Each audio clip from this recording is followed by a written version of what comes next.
Монгол Улсын боловсролын сургуулийн Аранга аймагт салбар сургуулиас боловсролын хөгжлийн өнөө ба ирээдүй 2025 олон улсын эрдэм шинжилгээний хурлыг энэ сарын 7-ны өдөр зохион байгууллаа. Энэхүү олон улсын эрдэм шинжилгээний хурлыг анх багш нарынхаа сургалтыг боловсронгуй болгох агуулга, арга зүйг нь бусдад түгээн дэлгэрүүлэх зорилгоор 1966 онд онлын баг хурал нэртэйгээр багш нарын дунд зохион байгуулж байжээ. Түүнээс хойш тасралтгүй зохион байгуулсаар цар хүрээ нэмэгдэж 2011 оноос олон улсын эрдэм шинжилгээний хурал болон өргөжсөн байна.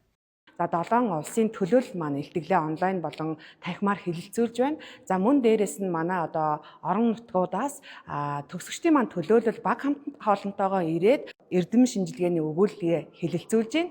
За мөн Монгол Улсын боловсролын их сургуулийн маань эрдэмтэн доктор профессорууд өөрсдийн туршлага мэдлэгээ бусад багш нартай харамгүй хуваалцаж эрдмийн сайхан үүлийн эхлэл тавигдж байна. Хамтын ажиллагааны болоод за цаашдаа судалгаа шинжилгээгээ хэрхэн хамтран зохион байгуулах уу, хинээс юуны талаар зөвлөгөө мэдээлэл авах уу гэдэг энэ бүтэн өдрийн арга хэмжээ болж өрнөж байна. Энэхүү олон улсын эрдэм шинжилгээний хурлыг эрдэмтэн судлаач багш нарын эрдэм судлалын ажлыг дэмжих, судалгааны ажлыг түгээн дэлгэрүүлэх, дуршлаг солилцох зорилготой жилбэр зохион байгуулдаг. Олон улсын эрдэм шинжилгээний хуралд энэ жил Монгол, Орос, Бүгд найрамдах Хятад ард улс, Казахстан, Бэлэг, Бүгд найрамдах Солонгос улс, Америк нэгдсэн улсын эрдэмтэн судлаач 46 багш нар илтгэлэн хэлэлцүүлжээ. Хүүхдүүдийн маань уншиж байгаа юм чанартай байвал боловсрол чанартай байна. Чанаргүй байвал тэр боловсрол нь бас дагаад сулхан байх гэдэг байгаа байхгүй. Нэгдүгürt энэ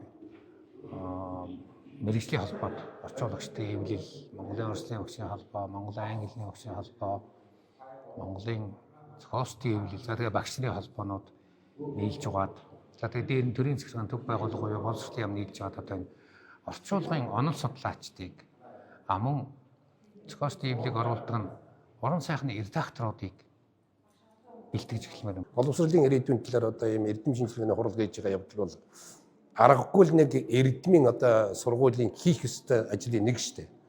Зөвхөн сургалт явуулахаас гадна сургалтыг эрдэм шинжилгээний сургалтын ажилтай хослуулна гэдэг бол энэ сургуулийн хамт олон хөгжихийн бас нэг тодорхой жишээ юм да.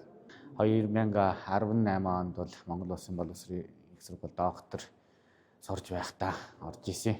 Өнөө жил бол 2 дахь удаага орж байна. Тос удаа энэ удаа бол энэ Өвөр Монголын аял жуулчлалын боловсролын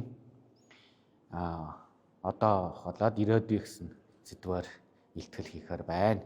Тэгвэл энэ талаар яа гэдгийг бол шинэ цагаарнд AI-ны цагт орж байна.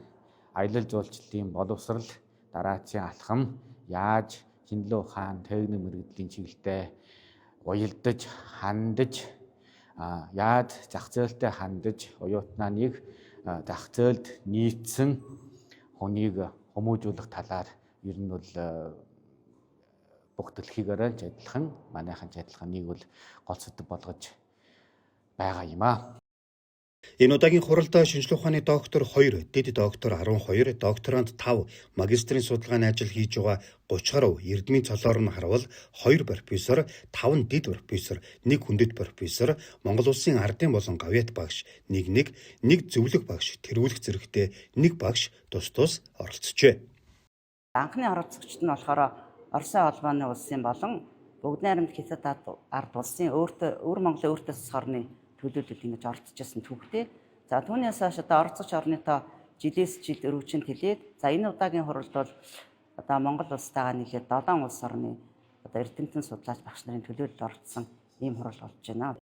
Монгол Улсын боловсролын их сургуулийн Аранга аймагт салбар сургуулиас зохион байгуулсан боловсролын хөгжлийн өнөө ба ирээдүй 2025 олон улсын эрдэм шинжилгээний хуралд тус сургуулийн төгсөгчид өргөнөөр оролцсон. Энэ удаад хөвсгөл дархан орхон аймагуд дахь төгсөгчдийн холбооны төлөөлөл болсон багш нар оролцсон юм. За манай Орхон аймагт бол Аранга багшийн сургуулийн төгсөгчдийн 120-од гишүүнчлэлтэй төрийн бус байгууллага ажилладаг. Бүтэн жилийн өмнөөс сэдв дээрээ бас судалгааны ажлуудаа нэлээд үр дүнтэй багаар хамтарч хийдэг.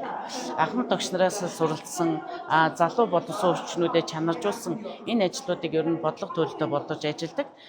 Аранга аймгийн багшийн сургууль нь 1951 онд байгуулагдсан. 74 жилийн түүхэн хугацаанд олон багш эрдэмтэн судлаач нарыг сурган бэлтгэжээ. Онлын баг хурал гэж эхлүүлсэн энэхүү олон улсын эрдэм шинжилгээний хурал нь 50 жилийн түүхэн хугацаанд тасралтгүй өргөжин хөгжиж, олон орны эрдэмтэн судлаач нарын илтгэлийг хүлээж авдаг болсон. оролцогчдын илтгэлийг эрдэм шинжилгээний эмгтгэл болгон хэвлүүлж бусад багш нартаа арга зүйн мэдлэгийг түгээн дэлгэрүүлдэг байна.